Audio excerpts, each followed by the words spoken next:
Hi everyone, welcome back. Today I'll show you step by step how I took this photo using the same setup to record this time-lapse video. My name is Marco, I'm an Italian photographer based in London. Here on my channel I share lots of tutorial and experiment about photography. Please subscribe to my channel, hit the thumb up and also comment down below. You can follow me on social media, every useful link is down below in the description. I'm using a white wall as a backdrop. Of course you can use white paper. Let's place the first light, a 60 watt RGB LED panel that would provide colored light on the back. I then placed a tray on the table to collect water and some blocks inside it. To create the front step, I used a matte whiteboard, attached with a magic arm to a light stand. To achieve a very soft light, because the can is highly reflective, I positioned two tracing paper panels on the table, supported by magic arms, angled slightly inwards as the can is positioned diagonally.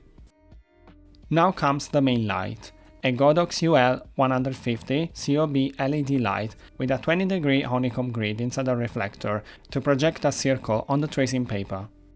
I then placed a key light on the back to outline and add contrast to the product, using a 60 watt Aputure Amaran with a 10-degree honeycomb grid inside the reflector. It's very narrow, so the light shouldn't spread away from the subject. I recently got some LED light from Digital Photo. I love them. I decided to use one in this video as a secondary light. The tubular shape, perfect for simulating a very thin softbox, is creating a gradient near the tracing paper. Here comes the trick. To speed up the melting process, I mounted a Dyson hairdryer on a C-stand, with a diffuser at the front, ensuring the air reaching the eyes was very well diffused and doesn't blow away the water droplets. It's now time to set up tripods and cameras, a Sony a7 IV as a main camera for video with a 24-70mm lens at the front, set to 70mm.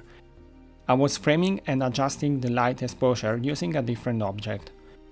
Product is framed from below to make it look like superior.